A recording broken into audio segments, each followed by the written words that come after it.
Bom dia, alunos do quarto ano, tudo bem com vocês?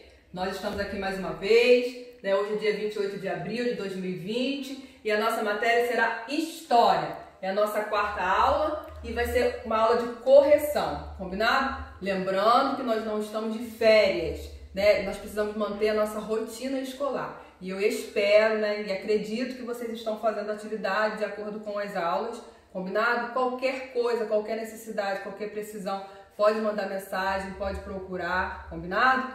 Então a nossa correção vai começar na página 234 do livro de vocês, ó, página 234, combinado? A questão é o seguinte: pergunte, pinte os quadrinhos de cada frase de acordo com a legenda. Verde, tempo da natureza; azul, tempo cronológico; e amarelo, tempo histórico. Então, existem aqui 4 quadrados, ó. Aí o primeiro, pôr do sol. Pôr do sol, será que é tempo da natureza? Será que é tempo cronológico ou é um tempo histórico? Tempo da natureza. Eu coloquei, abreviei aqui a letra porque no quadradinho não vai dar, combinado? Então, é para pintar de verde o primeiro quadrado. Verde, tempo da natureza. Estações do ano. Será que é tempo da natureza, tempo cronológico ou tempo histórico? Também é o tempo da natureza. Segundo quadradinho, também de verde. Transformações do modo de vida de uma sociedade. É o terceiro quadrado. Será em que tempo está? Tempo da natureza, tempo cronológico ou um tempo histórico? O que vocês acham? Transformações do modo de vida de uma sociedade. Tempo histórico. Quadradinho amarelo, combinado? E o último quadrado que diz data de nascimento de uma pessoa. Será que é um tempo da natureza, um tempo cronológico ou um tempo histórico? É um tempo cronológico, quadradinho azul, ok? Ainda na página 234, questão 2, diz assim: enumere corretamente os marcos históricos a seguir, de acordo com a ordem cronológica. Primeiro, processo de sedentarização da humanidade. Segundo, invenção da escrita pelos sumérios. Terceiro, surgimento das primeiras cidades. Quarto, desenvolvimento na África. 5, migrações de grupos humanos e outros continentes. Então, o primeiro, nós precisamos, a questão pede para que você, né, enumere os marcos históricos a seguir. Então, primeiro, número 3.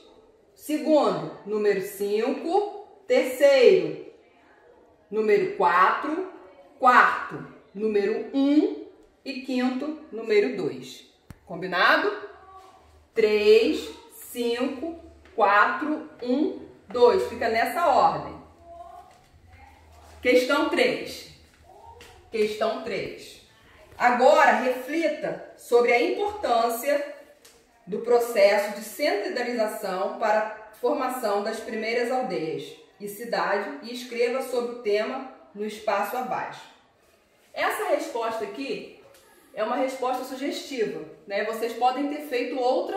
Se tiver de acordo, coerente, não é para vocês apagarem a de vocês. Então, a fixação das primeiras comunidades humanas está ligada ao processo de desenvolvimento agrícola. Combinado? Então, agora vamos para a página 237. Lá no finalzinho, tem 2 questões. Mas antes, ele está apresentando uma análise de uma fonte histórica, né? É de uma bicicleta. E o nome dessa bicicleta é a Draziana. Era fabricada com madeira. Seu assento era semelhante à sela que colocava no cavalo e podia ser ajustado conforme a altura da pessoa. A Draziana tinha um sistema de direção que permitia que o condutor fizesse curvas. A Draziana tinha número menor de raios do que as bicicletas atuais. Como não tinha pedal, era deslocada por meio da impulsão dos pés do condutor no chão. Essa bicicleta podia alcançar a velocidade de 15 km por hora, o que era considerado rápido para aquela época. Você já viu uma imagem como essa? Já teve acesso? Eu acredito que não.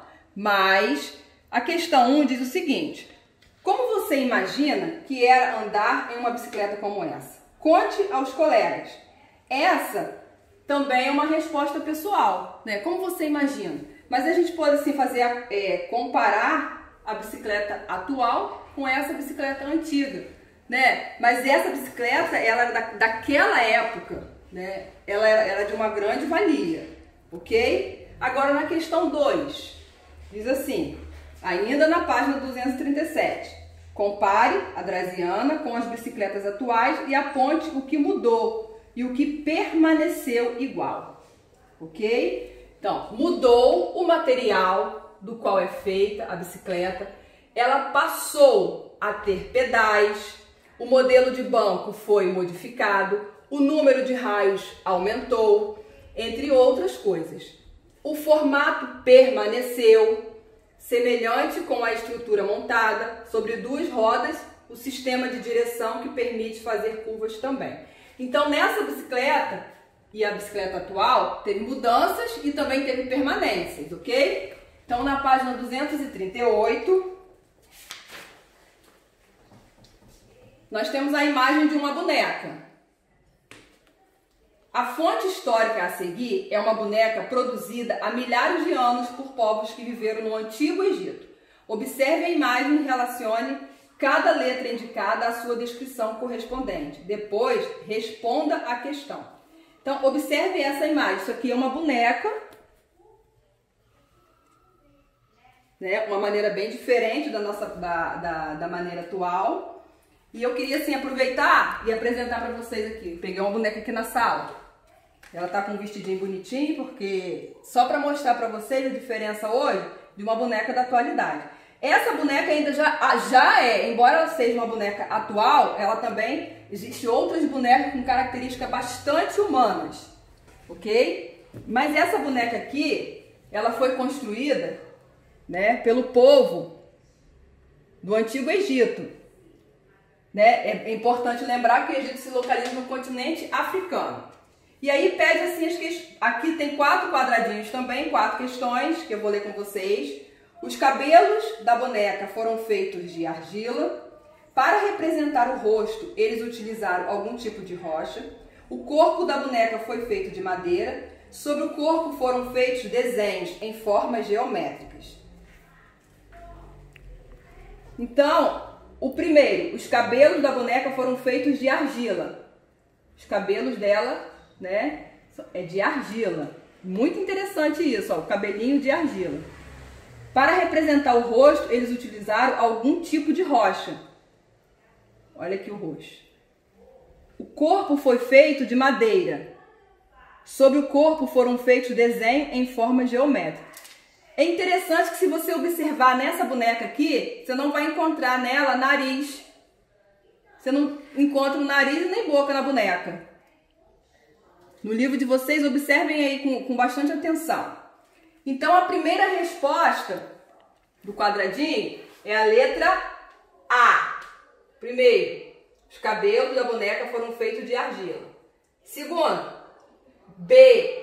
Para representar o rosto, eles utilizaram algum tipo de rocha. Terceiro, D. O corpo da boneca foi feito de madeira. E quarto e último, C. Sobre o corpo foram feitos desenhos em formas geométricas. Ok? Agora na página 243, lá no finalzinho, está perguntando assim: de que forma os ciclos da natureza estão relacionados ao dia a dia dos indígenas tucanos? Lembra que nós falamos na nossa última aula sobre a cultura dos indígenas, dos tucanos? Então a resposta é a seguinte: quando há menos chuvas, os indígenas preparam a terra para plantar, ok? No período de chuvas, os indígenas começam a plantar. A colheita de frutas ocorre logo após o período de chuvas e a caça de animais é mais comum no período de seca. Então, eles preferem plantar, né, nos períodos de chuva e a caça no período de seca.